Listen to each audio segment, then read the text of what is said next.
It happens all the time, and tonight just shows how sports entertainment will always be ignorant and obtrusive. It's one big show that means very, very little in the real world that most people live in, because there are actually things that matter going on within it, like figuring out a life that means more to you than a damn ball going into a hoop, or learning how to grow up being in a fishbowl of a society based on your popularity level as a person, or even dealing with becoming the leader of your family after someone's passing and not knowing how to deal with life after it happens. But this game of sports entertainment matters more than someone's mental health and well-being, right?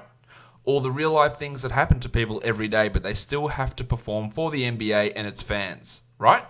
It's all about doing it for the fans, an organization that love you so much. Think again, it's a game and it's promoted as a fandom experience for ticket buyers and viewers at home while defacing who people truly are as people, then spat out all over these media networks as valuable food for thought, while they actually believe that their opinions hold weight to real cultural leaders that speak and act for change. One big gimmick with some smoke and mirrors. I'll always be the one that takes the stand and speaks on the truth every time though. A purposeful and spiritually led life will always be bigger and more meaningful than any sports arena or any entertainment space. This game isn't meant to be controlled or shown as a drama. It's meant to show the love. Love for the art is the only damn thing that keeps the purest people in this giant sports entertainment circus. Don't fall for the game that's played in front of you as entertainment. It'll never be as serious. Dealing with life. You are Locked On Fantasy Basketball, your daily fantasy basketball podcast, part of the Locked On Podcast Network. Your team every day.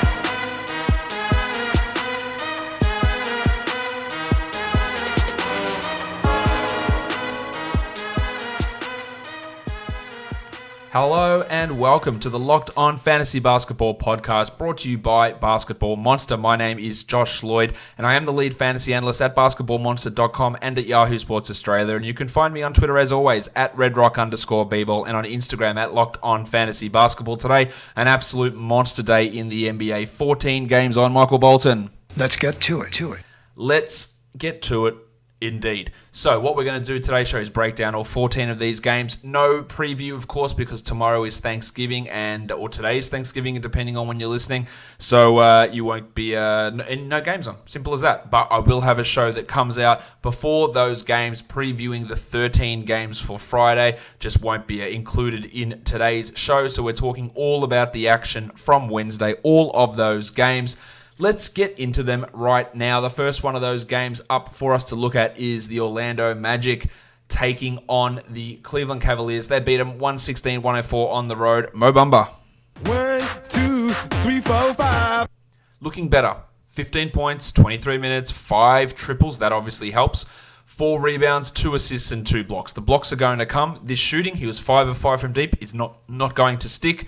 And if that doesn't happen, then it is a little bit of a rough line. But I'm more encouraged by the consistency of the blocks and the fact that the minutes are pushing up. So that means, if him and Ken Birch are playing equal minutes, Bamba is clearly the guy that you would want to have. Birch is more of a 14-team league guy. If you want to take a flyer on a guy while Vucevic is out, then Bamba could be that player. But again, there's a lot of flukiness here. Evan Fournier, 30 points, 39 minutes. That is massive. 4 triples. 2 steals. I talked about him on the Sell High podcast I did earlier today. Another indication that you should be looking to sell high. Usage through the roof, great efficiency. It's not going to stick as we go forward. While Markelle Fultz, 28 minutes, 15, 3, and 4. Shot the ball pretty well, 58%. Yeah, solid enough. Must be a 12-team league guy. But DJ Augustin, they played together quite a bit. 30 minutes for Deej. 8 points, 10 assists, and 3 steals. I would not be having Augustin in a 12-team league over Fultz, but that's a nice line. Johnny Isaac, limited minutes, weirdly. 28 minutes, 16 and 7, but still 3 steals, a block. Shot poorly, but high usage. That is all very encouraging. Nothing to really panic about. While Terry Ross had 16 in his 23 minutes, while Wes Iwundu continues to start for God knows what reason. 8 points in 24 minutes for Iwundu. For the Cavs, the Padawan, Colin Sexton, he contributed 20 points in 32 minutes, 7 rebounds, and 6 assists. That's about 2 weeks' worth of action for Sexton there, so count yourself lucky. No defensive numbers, but shot the ball well. If this is what he can do moving forward, it'll be great. It'll be fantastic, because those numbers are really, really strong. But we have to have skepticism that he's going to be able to do that, because he has never been able to do that so far. Kevin Love was back, so that relegated Larry Nance to the bench, but Love played just 24 minutes, 9 and 5 with 2 triples, allowing Nance to play more. 11 and 10, 2 steals in 25 minutes. Now, if Love still isn't right with his issues, backs and knees and all those sort of things, Nance is a must-roster player. So you might as well have a look, see if he's there, see if it makes sense, see if you've got a droppable guy, and see what Nance can do. But yeah, this double-double in 25 minutes is not the norm. If Love plays 32, 33 minutes, then it's going to really impact Nance, but this was encouraging nonetheless. Tristan Thompson had 13 and 15. I still think that at some point he will be limited to a degree, and we will get Nance taking those minutes, and that's another reason why looking at Larry as an ad is something to look at. But another strong game from here, must-roster player there. While Darius Garland had 16 with very little else. Chetty Osman also 14 with not a great deal more in 32 minutes for Osman. Jordy Clarkson had been really good the last couple, and he was probably the opposite of that. 8 points in 16 minutes on some poor shooting for Jordo. Next game for us to take a look at is the Brooklyn Nets and the Boston Celtics. The Celtics get the win, 121-110. No Kyrie, of course, no DeAndre Jordan, no Karis LeVert for Brooklyn. So Joe Harris played 27 minutes. He had 21 points with 5 triples. That's great from Harris. The 2 blocks, the 62%, all of that is great. I wouldn't say that his numbers have been fantastic with those injuries there. He's fine to have on a 12-team roster now. I don't think he'll stick there when the season gets older. While Garrett Temple, a big night. I think he had 11 points in the first couple of minutes. Ended up with 22 overall, 6 triples, 3 assists, a steal, and a block. He has these games, and then next game it'll be a 2-2-2, almost a Richie Beno. 2 for 2. But the bad Richie, 2 points, 2 rebounds, 2 assists, even in the same minutes. Dinwiddie shot horribly, 16 points on 19 shots, but 11 assists. He still remains a sell-high player, while the artist, formerly known as Torian Prince, turned in a shit one. 12 points with 4 triples and not much else there. Jarrett Allen murdered your free throws. He was a pretty paltry 5 of 12 from the line. That's 42%. But 17 and 14, really strong. Let's hope they don't limit him when DeAndre Jordan comes back, because he's clearly that guy who should be playing these minutes. Deeper League's Theo Pinson dished out 8 assists. That's really, really useful, so pay attention there as long as Irving is sidelined. For the Celtics, Kemba Walker, what a return from his neck injury. Only 31 minutes, but he scored 39 points on 24 shots, had 6 rebounds and 4 assists. Before his injury, he was starting to drop off a little bit, so this is an encouraging sign to see that usage spike back up, to see all the shots go in. I'm not sure that he's going to stick at 37% usage. Actually, let's rephrase. I am 100% sure he won't stick at 37% usage, but this was great. While Jaylen Brown, 22 and 10 and 3 steals. Back to early season Jaylen, not the Jaylen that we saw over the last couple of weeks. Vanilla Tice looks to have established himself as the starting center. 27 minutes, 14 and 8 with 2 blocks. That 27 minutes is the key number there. He's getting 24 or 25 every night. That doesn't make him a 12-teamer because he's not that prolific, but he could be. He's more of a 14-team league guy. Jace Tatum, not a good night. 16, 9, and 5 on 29% shooting, while Marcus Smart also struggled. 10, 4, and 5. Of course, they are both still 12-team league blokes. Enes Kanter played only 14 minutes, and he only scored 4 points. Weirdly, he had 4 steals and 3 assists. Definitely not things that we expect from Kanter. But if he's not going to get this any playing time, really, with Tice around, then, of course, he's not a 12-teamer. While the Rock DJ, only 6 minutes for Robbie Williams. Grant Williams only played the 7 as well, while Tremont Waters, who starred yesterday, did not get into the game, which is always the worry with those two-way guys, despite Brad Stevens' effusive praise post-game. Next game up for us to look at, we've got the Utah Jazz and the Indiana Pacers. A real blowout win here for the Pacers, 121-102. It was relatively close until the end, and then the Pacers ran away with it down the stretch. Bojan Bogdanovic, 30 points in 38 minutes, 4 triples, great stuff. Low usage, massive, actually not that low usage, low field goal attempts is what I meant to say, but 10 of 11 from the line, 62 from the field, a lot of minutes. There are a lot of sell-high indicators in that sort of a line from Bogdanovic. Bojan Bogdanovic, of course, that is. So that is that's a great line, but I do think it is a bit of a sell high. Well, Jingle and Joe, 4 steals really helps him. 12 points in 28 minutes. The shot, he was never going to be that bad in terms of his shooting. It has bounced back these last couple of games. I still don't see him as a must roster guy. He's not a 33-minute guy anymore. He's 26 to 28 sort of minutes, and that takes away a lot of his usefulness. 26 points for the Donovan Mitchell, while Rudy Gobert returned from his ankle injury to drop in 14 and 13 with a steal and a block. And with Gobert back, Tone Bradley moved back to the bench, bench and back almost out of the rotation. Just the 5 minutes for Bradley as Jeff Greene was getting some of those backup center minutes. We even got Mia One and Juwan Morgan actually playing, and they are NBA players, and they played in this game. 16 minutes to George Niang, 5 points there. He was getting some of those minutes as well in place of Tone Bradley. But I almost forgot, Mike Conley, he was dreadful. 5 points, 25% shooting, 6 rebounds and 5 assists. His inability to hit a shot is one of the most baffling things from this entire season. The assists are almost back to Memphis-level assists. He just can't hit anything, and I don't know when it's going to get better. I'm not dropping him, but shit, it's real rough at the moment, and I just don't know what's taking so long for a shot to go in at even a below average level. It's really, really annoying to watch this happen. For the Indiana Pacers, Jeremy Lamb, 32 minutes, 18 and 8, 6 assists. Great ad on the wire, available in 23% of leagues. Who knows if it lasts when Oladipo returns, but just grab him and see. While Sabonis had 23 and 12, and Tony Warren Jr. This is as Warren aligned as you can get. 23 points, 0 rebounds, 1 assist, and then weirdly threw in 2 steals, shot 63% from the field. His game and his fantasy value is about points, it's about usage, and it's about efficiency.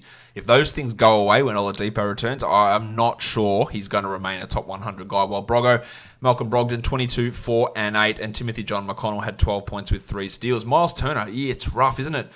Foul trouble limited him to 25 minutes, but the usage is pitifully low.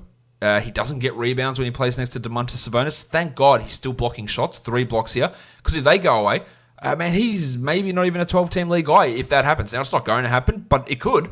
Maybe he goes back to being, instead of 3 blocks a game, 2 blocks a game. And that's a real worry when you just aren't doing anything else. He does not seem to go well in this pairing with Domantas.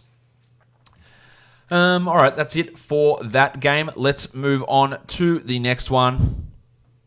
It is the Sacramento Kings. They took on the Philadelphia 76ers. The Sixers get the win in the end, 97-91. Bogdan Bogdanovic, 28 minutes, 17 points, 4 steals, 3 assists. Still dealing with a bit of that hamstring tightness, but that's a good line. While the pencil, Harrison Barnesy. 14, 9, and 6. And much like Enes Kanter's 4 steals, any night that you can get 6 assists out of Barnes, you should count yourself pretty lucky. While these injuries are going on in Sacramento, we don't know when Bagley's returning, or Ariza, that could be soon. Barnes is at least putting up some solid 12-team league back-end numbers, while Bud Hield had 22, 6, and 4. The interesting thing here is Richaun Holmes played only 20 minutes. He got destroyed by Embiid, 3 and 8, and then they resurrected The Undertaker. So it's time for me to do this one.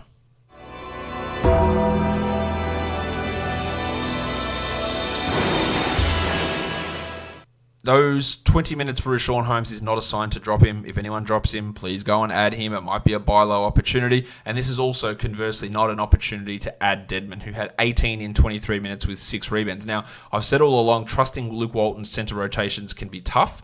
We had some faith in Holmes. This has shook me a little bit, but I'm still holding Holmes and still believing that he'll go back and get those minutes. Corey Joseph is providing some assists off the wire, 5 assists and 2 steals there. That's useful enough to stream him, but that's really about it. While Nemanja Bjelica, 7 points with 4 rebounds in 26 minutes. This guy has historically been wildly inconsistent with his play. Stretches of great games, stretches of shit games, and when Bagley returns, it's all going to go away. Bagley could be back within the next week, and if you have a hot guy that you want to add, giggity, off the wire, Bjelica at least should be considered a droppable player. For the Philadelphia 76ers, Joshy Richardson, 9 points in 17 minutes and then didn't play the second half with some hamstring tightness. The painter, Matisse Thybulle, a career high, 15 points. He hit 3 threes, and of course he had 4 steals and 2 blocks. 21 minutes, didn't miss a shot. That's great. If he can play offense, then the numbers will come. The problem is that we've seen 1 game of that and then none of him, no others. That's it, really. So while that's encouraging, and if Richardson misses time, he becomes marginally intriguing for like 14 to 16 team leagues. This looks like a little bit of a blip, much like Joel Embiid's 0-point night last game was a blip. He had 33 and 16 with 2 blocks. I hope you took advantage of that buy low window because it's pretty close now.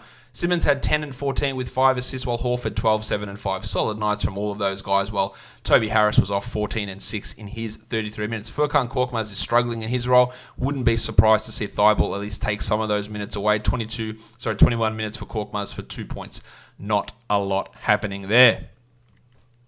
Let's move on Next game up on this massive slate of games, the Detroit Pistons pissed one away to the Charlotte Hornets, 102-101. Andre Drummond, 38 minutes, 14, 21, and 7. That is fantastic from Drummond. The free throws were poor, but him getting those assists when he plays alongside Griffin is interesting. Griffin's assists are way down this year, and that is interesting to me. Hopefully they can come back up, but that is an interesting part of his... I should stop saying interesting. That's an interesting part of his buy low ability. 26 for Griffo in 31 minutes, 6 rebounds, 4 triples. Everything else is fine, just the assists aren't there. The Shark, Bruce Brown.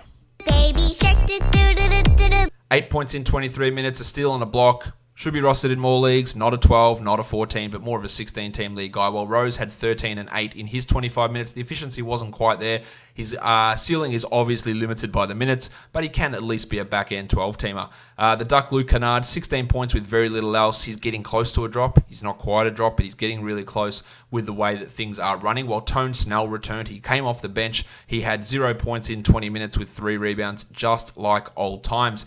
With Snell returning, that meant that we didn't have to suffer through 52 minutes of Langston Galloway. He had 10 points in his 29 minutes, and his value, really should disappear real quickly. For the Hornets, Devontae Graham, man, what is going on here? 16 points, 7 rebounds, 15 assists. This bloke is not losing his role. He's establishing himself unbelievably as the best player on this Hornets team. What a really come from nowhere type situation.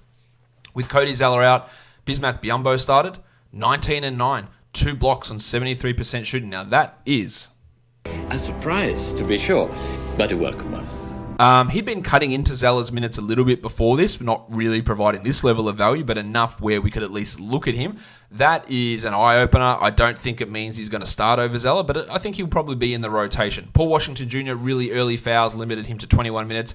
Still had 17 and 5 with 2 blocks. Nothing else. Pretty empty there. I think he probably is a 12-teamer, but he's not a must roster. And if you are, again, looking for that good free agency out there, and he's your worst player, I don't really have a problem with him being dropped. Rozier, 12, 2, and 3. True Rozier style, he couldn't hit anything, but a steal and a block is nice, while Bridges was okay, 15, 6, and 3 for Miles. In his 30 minutes, those minutes reductions only really came for Paul Washington Jr. when Borrego was talking about changing lineups up, and I think that was mainly foul trouble, so maybe, just maybe, he was talking out of his ass. The next one is an absolute smashing. The Raptors beat the Knicks 126-98. RJ Barrett returned, 31 minutes, 16, 5, and 4 with 3 steals. Those 3 steals are nice. The 29 and 67 from the field and from the line is obviously horrible. He is a 12-team league guy, but you're dealing with those percentages in some way. Randall, 19 and 8, and actually had some good shooting numbers for the first time, so that's strong. But he only played 24 minutes in this blowout. And look at this, guys. Just look at it, because Mitchie Robinson, he played, wait for it, 31 minutes. And Mitch Robinson says, I'll take it from here. It is possible. 8 points. Yeah, that's shit. 8 rebounds. 1 block. We hope for a little bit more, but that is a massively encouraging sign. If he's on your wire, you grab him. He is still a buy low guy with real ability, and there's going to be some shit nights in there. There's no doubt about that, but this was encouraging. Of course, Fizdale's rotation was all up shit creek. Alonzo Trier resurfaced. He played 7 Doncic-like minutes, while Damo Dotson played 12 minutes for 8 points. Frankie Ntilikina only 22 minutes for 4 assists and 5 points. Hard to have him as a 12-teamer. While Dennis Smith had 2, 6, and 4. And, of course, the Alfred Payton mess is going to return at some point, completely screwing up everything when he gets back. And Marcus Morris, 21 minutes. 7 points. This is what I think will happen to Morris when we get into the February portion of the season. He's not that good. He's shooting out of his brain. He's limiting other players with his nonsense ISO ball hoggery. And that was an interesting step from Fizdale. So credit him for limiting Morris. We'll see how far that goes. It's worth noting. For the Raptors, Siakam had 31 and 8 with 5 triples. The Jedi, OG Anunoby. Hello there. Hello there indeed, a double-double, 13 and 12 with 2 steals and 3 threes. He is a 12-team league guy, while Marc Gasol just trying to put up the weirdest lines you possibly can. He almost had a 6x3. That is weird. 3 points, 3 rebounds, 3 assists. Chris Gale will be happy with that. 2 steals and 3 blocks. He was 1 of 3 from the field for a 33.3333% field goal percentage. Just an astonishingly weird-looking line. He attempted 3 3-pointers. He was 1 of 3 from 3 as well. 3 defensive rebounds. Lots of threes across the box score for Marc Gasol. He is producing in those weird categories, much like a Patrick Beverley. But once Ibaka returns, I just don't think the minutes will quite be there. The Waterboy, Chris Boucher, had 13 and 12 in his 25 minutes. His opportunities are going to disappear. While Terry Davis, really good from him. 15, 4 and 5. He's providing good deep league value while Lowry is out. Can he get minutes over Powell when Lowry is back? That's the debate. But he's at least a deep league ad for now, while Van Vliet 15 points and Powell only played the 21 minutes. Not the greatest night from Norm. Rondé had 12 and 4 in his 23 minutes. Rondé Hollis Jefferson, if you did not know who I was talking about. Next game for us here, we're looking at the Miami Heat and the Houston Rockets. Jim Butler, who was probable yesterday, was downgraded to out, so he did not play. Derek Jones Jr. was out, but Justice Winslow returned. Now, Winslow came off the bench and played 34 minutes. Goran Dragic, the iron shoulder, he started in place of Butler. So we're still no closer to having any idea of what this Heat rotation is going to be. Bam Bam Adebayo, fantastic. 40 minutes, 17, 11, and 8. He looks excellent. Tyler Hero played 36 off the bench. He had 22 and 8 with 2 steals. That's great. No Jimmy Butler. How do we read this? Kendrick Nunn, only 28 minutes. 9 points with 3 threes, 4 assists, a steal, and a block. I do think that Nunn is going to lose out. I'm firmly sticking to that. I think that he won't be a 12-team league guy when all is said and done. But I just don't know how it's going to pan out. Dunk Robertson, 13 points in 21 minutes with 3 triples. He can be a deep league streamer there, while Winslow had 10, 7, and 3. And I'm not even sure he is going to be a 12-team league guy. I'm not even sure he's going to be a 12-team league guy when Butler returns. It's so hard to judge. I'm interested in Kelly Olynyk, 19 and 6, 2 triples. Numbers are up lately. Probably more of a 14-team league guy, but he's putting up some interesting performances. For the Rockets, Jimmy Harden, 34, 6, and 5 with 7 threes, while Westbrook, hold on to your hats as well, 27, 9, and 7 with 52% shooting and 83% from the line. It is a modern miracle, while Danny House had 23, 4, and 2, 2 steals and 4 triples, and he is still amazingly available in 56% of leagues. Please, he should not be on any 12-team waiver wires.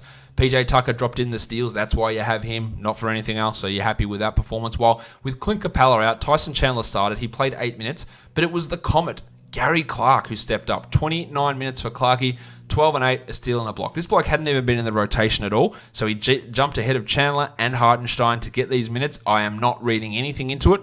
It's just weird to look at and see Gary Clark playing that many minutes. At least one to watch to see where he fits in the rotation on these other games. It could be a matchup thing, though, against Adebayo that enabled him to play versus some other bigger centers. Not that Bam's not big, but you get what I mean. Next up, the Clippers and the Grizzlies. Patty Beverley. Actually, start off. No Kawhi Leonard. I'm a fun guy.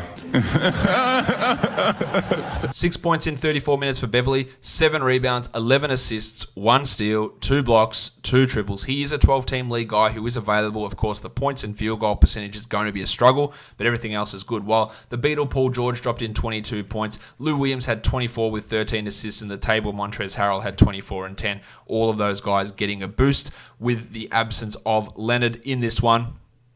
So that is some pretty strong performances from those guys. Now, I still do think that Lou Williams is a sell high. It hasn't been the case yet. Maybe I'm wrong on that, and it really depends on what sort of sell you're looking at and what you're getting back in a trade. But I'm not super convinced he's going to be able to keep up these level of performances with Paul George and with Kawhi being healthy. Ivica Zubac played 16 minutes, while Rodney Magruder, he did hurt his hammy in this one, and Doc thinks he'll be out a while. That's going to maybe give some reprieve to Flaming Mo Harkless, who played only 12 minutes with some foul trouble. Magruder might also be able to give more minutes to Jerome Robinson if Scooter happens to be out. JaMychal Green played 30 in this one and had 2 steals, but I'm not really reading huge amounts into that one.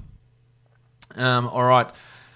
Where else are we going to go here? Let's go to the other side, because Jonas Valanciunas played 34 minutes. He had 30 and 16, 2 triples, a steal, and a block. And for years and years, my mantra has been, if Jonas Valanciunas... Oh, God, I can't believe I said that. If Jonas Valanciunas plays 30 minutes a night, he'll be a top 50 bloke. Now, he just can't ever get to that number. But this is at least something to watch. I don't think it sticks, because I just don't think he's going to play this much, but... Of course, that's a great performance. Ja Morant also 20 and 11 with 4 steals and a block. Looks great. While Jay Crowder, I think we're getting into Crowder 12-team territory at the moment. 20 points, 37 minutes, and the minutes are consistent. Some of his other stuff isn't, but the minutes are. He had a steal as well. That was pretty strong. Well, Triple J, 30 minutes again for Jaren Jackson. The blocks, only one of them, and it didn't shoot well, 29%, but high usage is encouraging. 17 and 6 with 3 triples. He's starting to turn it around after that disappointing start. Wasn't a great Brandon Clark night because Valanciunas played so much. 10 and 6 in 18 minutes for Clarkie. Also, he was getting cooked, a negative 20 plus minus, so that's probably part of that reason. While Dylan Brooksy Brooks taking on the Jay Crowder inconsistency role, 4 points in 26 minutes for Brooks. I don't have him as a 12-team league player. Next game up, the Milwaukee Bucks and the Atlanta Hawks. The Bucks get the win 111-102. Jabari Parker, big game. 37 minutes, 33, 14, and 5. 2 steals and a block. Johnny Collins has got 12 games left on his suspension. I'd be trying to sell Parker during this next week. And off the back of this game, that's a great way to do it. While Young had 29, 4, and 7. Damo Jones, low-end value. If you've got like an Ivica Zubats on your roster, Jones is that similar sort of guy that we're looking at. He had 10 and 6 with a block in those 21 minutes. DeAndre Hunter was bad, 10 points on 11 shots, no defensive numbers. I'm just not sure they're ever going to come for him, and that's always going to hold back his overall value. While Cam Reddish was putrid, 6 points in his 22 minutes.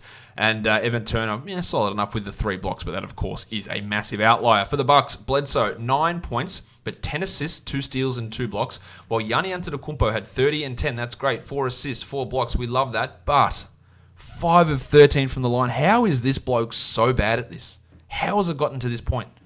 Man, it's a real struggle. Brook Lopez got in foul trouble, so he only played 24 minutes. That meant Ersan Ilyasova could play 19, 13 and 8 for Ersan with a steal and a block. That's a bit of an outlier. But the big news, of course, Chris Middleton returned from his thigh bruise. Only 20 minutes, but had 16, 3 and 3 with 2 steals. It goes without saying, if he's on your wire, you go and add him. We still don't have an idea of what's going to happen with the Matthews, Hill, Korver, DiVincenzo, Brown minutes because George Hill was out of this one and Middleton was limited. Dante played 28, Wes played 27, 12 and 6 for Dante, 10 points with 2 triples for Wes. I think both of them won't be 12. Matthews isn't even a 12-team league guy now. Dante is. Both of them will probably go out of that discussion once Middleton ramps back up, but we still don't know exactly because we haven't seen Hill or a full tilt Middleton going at it. Next up, the San Antonio Spurs lost their 12th game out of their last 14 against the Minnesota Timberwolves. I am declaring it that the Spurs aren't going to make the playoffs. Maybe that's not that bold at this point, but they're done. 113-101 for the Wolves. Townsy, 23, 14, and 6 in his 31 minutes. And with Jake Layman out again, Keita Bates-Diop stepped up. 26 minutes, 16 points, 4 rebounds, and 4 triples. That's 3 good games in a row for Bates-Diop. It looks like Layman's going to be out for a little bit of time here, and then Trevion Graham also got hurt in this one and never returned. So Bates-Diop in your 16s, I think you want to have a look at him. He's available in 99% of leagues. Wiggins had 26 and 8 with 2 blocks, while Josh Okogie had 8 rebounds. The Jarrett Culver, Jeff Teague starting situation. Teague played 32 minutes. My name is Jeff. Didn't shoot well at all. 7 points with 6 assists, a steal, and a block. But those minutes are really interesting. That's enough for me to keep him in 12s. Whereas Culver, he's going to murder your percentages. He played only 26 minutes, had 10, 2, and 5, which is fine. Had a steal and a block, which actually is pretty good. Definitely a 14-team league guy. 12, I'm not so sure. I just worry where the upside is, and then the downside of those percentages is a real concern. I'm also concerned about Covington. Bates-Diop playing well. Covington only 27 minutes, 7 and 4, a block. This isn't a minutes restriction thing because we've seen him play more than this. This is a you are not playing well thing. It is getting to be a little bit of a worry here with Covington that he hasn't taken that step forward. For the Spurs, Jakob Poeltl, 5 blocks, 8 rebounds, 22 minutes. It looks like he's going to be the starter going forward, and that obviously is encouraging for his value. The upside is really limited, but as a blocks, field goal percentage, and rebounds player, there is something there. While DeRozan's string of 50% shooting nights continued, 27 and 5 on 50%. Again, a sell high bloke, 22 and 6 for LaMarcus. Derek White and DeJounte Murray, 24 minutes for White, 23 for Murray. So realistically, they change starters and nothing really matters because they're still getting no minutes. 9 and 6 for White, 8, 6 and 1 for Murray. What to do with these guys is really tough. I probably want to give it to the start of December to see if anything shakes out. But if this is what happens, like this is not rosterable for 12-teamers for either of these guys. If they're going to just play these 24 minutes a night, it's a real tough one. Bryn Forbes is not good. 7 points in 22 minutes with 1 triple. And Rudy Gay stepped up 10 and 11 with 4 assists for Gay in his 27 minutes. But he's probably more of a 14-team league player. All right, let's go on to the next one now. As we get through all these games, the Phoenix Suns, a bad loss against the Wizards at home, 140-132. Brad Beal, those minutes were way back up. 40 minutes, 35 points and 6 assists, but a fantastic performance if you do have him. I still remain worried about that. The point guard spot in Washington is interesting. 26 minutes for Ish Smith, 25 minutes for Isaiah Thomas. Smith outperformed Thomas again, 21 points, 7 assists and 3 steals. This was a really hot shooting night from Smith. 73%, and even when he had the job without anyone there to take the minutes, he wasn't doing anything like this. So it's not like he's a 12-team league ad, but the fact that they are splitting those minutes with Thomas, I think puts Isaiah clearly into that drop zone. He had 12, 3, and 5, and we're all well aware he is never going to be that same guy he was before. The tank Tom Bryant, just the 30 minutes, but 23, 9, and 5 on 82% shooting, so that's great, while flaming Mo Wagner still chipping in. Only 18 minutes, 11 and 4, 3 assists and 2 steals. Wagner's worth an ad. He's worth holding because if he does start to split the court and share minutes with Bryant, that will go up. Davis Bertans, 16 points, 4 triples, 27 minutes. And you know what I'm going to say. Do not have Rui Hachimura on your fantasy team. He played 31 minutes and had 6 points. At least he blocked 2 shots, but he is not a 12-team league guy. Jordy McRae in deeper leagues, 11 points, 3 triples, 24 minutes. With CJ Miles dealing with a wrist issue, McRae is going to have some deep league value. So just take a look to see if he's available. For the Suns, Frank Kaminsky was trash again, 16 minutes, didn't hit a shot. He was outplayed by Cheick Diallo, who had 17 and 10. And if Baines and Ayton remain out, I think Diallo is the short-term stream there. I don't know how long Baines is... I know Ayton's going to be out. I don't know how long Baines is going to be out. Kaminsky was terrible. And these last couple of games, Dario Saric has been fantastic. 17 and 12, 2 steals, 2 blocks, 3 triples. Really benefiting from the fact that Kaminsky sucks balls and the fact that Ayton and Baines are sidelined. So it is a little bit of a sell high if you've got Saric. Maybe it's a stream, but I don't think it's going to last. Ali Okobo, 21 minutes, 13 points, 8 assists. That's fantastic for him. He took the minutes of McCall Bridges, who played just 12 minutes in this one. Okobo sliding into the backup point guard role. Tyler Johnson playing exclusively at the 2, which is where Bridges' minutes evaporated from. Only 19 minutes for Tyler. Okobo, 16-team leagues, you get a point guard who's playing 20 minutes a night. There's value in that, and he's looked really good. Diallo also 17 and 10, as I mentioned. Ravishing Rick Rubio returned 18 points, 4 assists, only 25 minutes. At least he got through the game, not full minutes, but that will improve. While Oubre stunk, 18 minutes for Oubre, 4 fouls, 12 points in his revenge game. Cameron Johnson, didn't talk about him. 17 points, 3 triples. An excellent stream guy. He played over 30 minutes. That's mainly because of Oubre's foul trouble. But as a 3-point streamer, he had some defensive numbers in this as well. He's at least giving us something to be interested in. The next game up, we've got the Los Angeles Lakers and the New Orleans Pelicans. The Lakers get the win on the road in the end. They were down big, but then they came back 114-110. Tone Davis had a trip to the bench with an elbow issue, but he returned. 41 and 9 for Davis with 3 steals and a block, while LeBron had 29, 5 and 11 with 2 steals and a block. LeBron also on the bench with a knee issue early in the game, but he's obviously fine. Kuzma, red hot shooting, obviously 16 points, 4 triples, 75%, nothing else. And those shots were pretty lucky to go in just in terms of that percentage. Nothing to see there outside of a streamer. While Dwight Howard had one of his better games, but that's still just a 9 and 7 and a deeper league performance. Rondo scoreless, but 7 assists. Rondo is an assists guy. That is what you have him for. That is the only reason you have him for. As a streamer, he is not a must-roster 12-team league guy. I cannot stress that enough. Alex Caruso played 25 minutes and didn't do anything in that time. Played well on court, but his fantasy contributions are pretty limited. He was a team-high plus 23, weirdly enough. And then we go into Dan Greene, who again is a 12-team drop. For the Pelicans, Holiday was magnificent. 29 points, 12 assists, 6 rebounds, 3 steals. While Brandon Ingram, I talk about his shooting regression, Jesus. 19% in this one. 23 and 10 because he got to the line 13 times. He, from 3-point land, he hit 2 of them. He missed 9 of them for 2 of 11. That was always going to come down, but at least he supplemented it. He got 2 blocks, he rebounded, he hit the free throw. So that's positive, but that shooting was always going to dip. Lonzo Ball was out, so JJ Redick played 35 minutes, had 18 points with 5 triples. He is a sell high if you can execute that. I'm not sure whether you'll be able to, but I think when Lonzo returns, that'll impact him. While Josh the Hitman Hart came back, 9 points in 25 minutes for Hart. He is not a 12-team league player. He's more of a 14-team league guy. Jackson Hayes battled foul trouble for 21 minutes. Derek Favors should be back soon. He was out for personal reasons because I think it was his mother that passed away. So I think that's going to limit Hayes, and Favors will go back into that starting role while Etuan Moore, Jali Okafor, Frank Jackson, they're not really doing anything to get us excited at all. Next game is the Portland Trailblazers with a real blowout win over the Thunder, 136-119. Abdul Nadir went really crazy late, 23 points in 17 minutes. He was 7 of 9 from the field, but that is a real garbage time special, while Chris Paul had 16 points, 5 assists. Steven Adams, the assists still remain nice, 3 of them here, but the 25 minutes, the lack of production overall is really infuriating. He's not a drop, but I don't really see him as a massive buy low. Gilgeous-Alexander is, but he's struggling also. 11 points, 2 rebounds, 5 assists, no defensive numbers. I think he is a buy low, but he's also seems to be struggling a little bit in this high usage role. The usage actually has dipped a little bit lately for him as well. Schroeder had 10 points, but overall, this was just a disaster for the Thunder. For the Blazers, Damian Lillard, his shooting had been off. It bounced back 27-5-5 in 30 minutes, while Hassan Whiteside, he had a really strong performance. In fact, 21 points, 16 rebounds, but I still want to play this.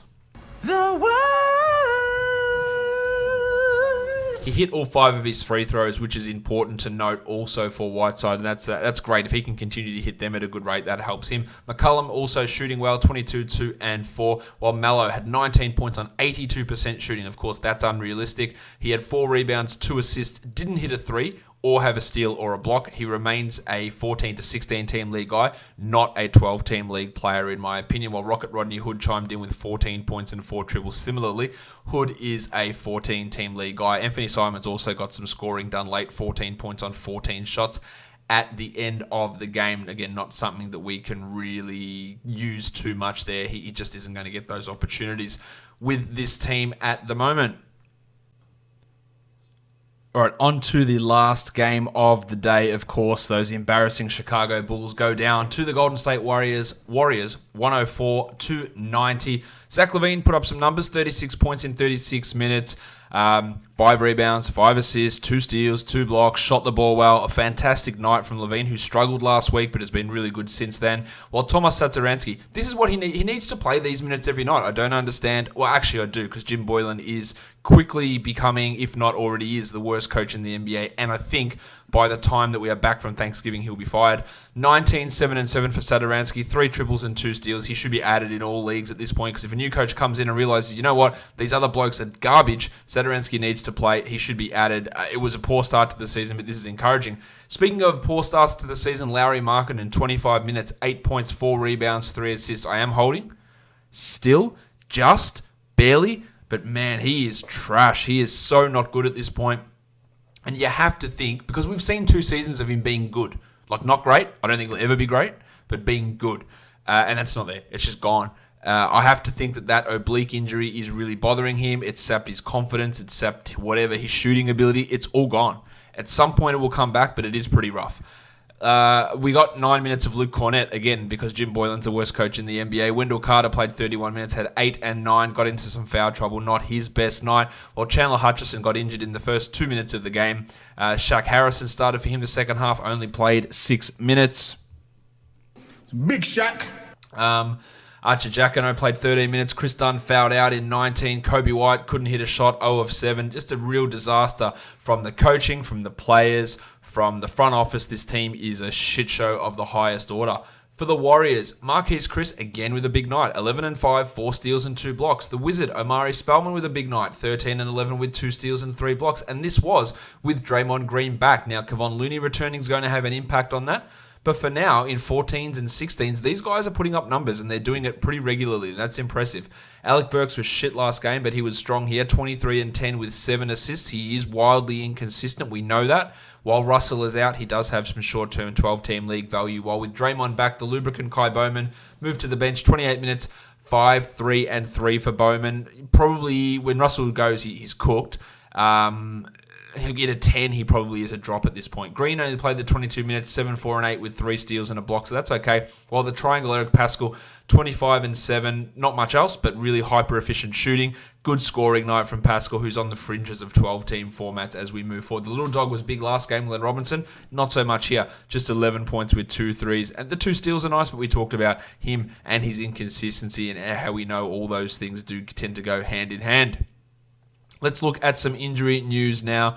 To wrap this show up, CJ Miles has a wrist ligament injury. He's going to miss at least the next 2 games after today, the road trip. I think Jordan McRae will take a lot of those minutes off him. So Miles, if you have him in any sort of league, he's not going to be playing at this point. Joshy Richardson left today's game with a hamstring injury, hamstring tightness they called it. Matisse Thybulle stepped up into his absence and really played well. But Richardson, hopefully it's nothing too serious there. While Scooter Magruder, that looks a bit more serious.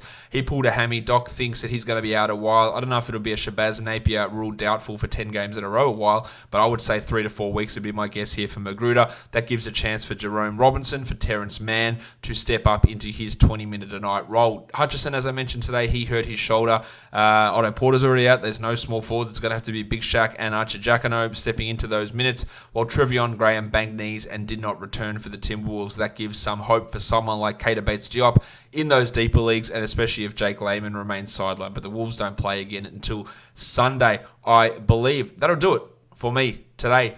Massive show, 14 games on. I'll be back to preview Friday's games in my next show. I hope you guys all have a good Thanksgiving. Make sure you're still downloading and listening and watching the show, even if you just have it in the background. Get those numbers up. Give me a thumbs up. Follow me, Apple Podcasts, Google Podcasts, Stitcher, Spotify, YouTube. Subscribe, comments, all that good stuff, guys.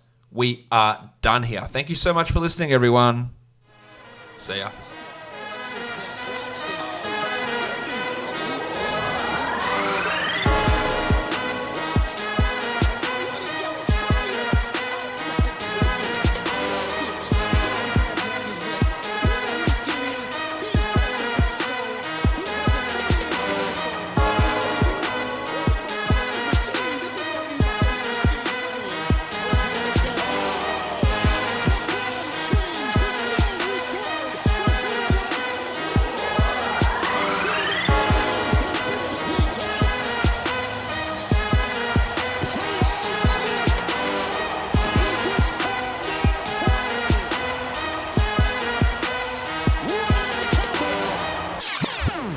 Kyrie Irving.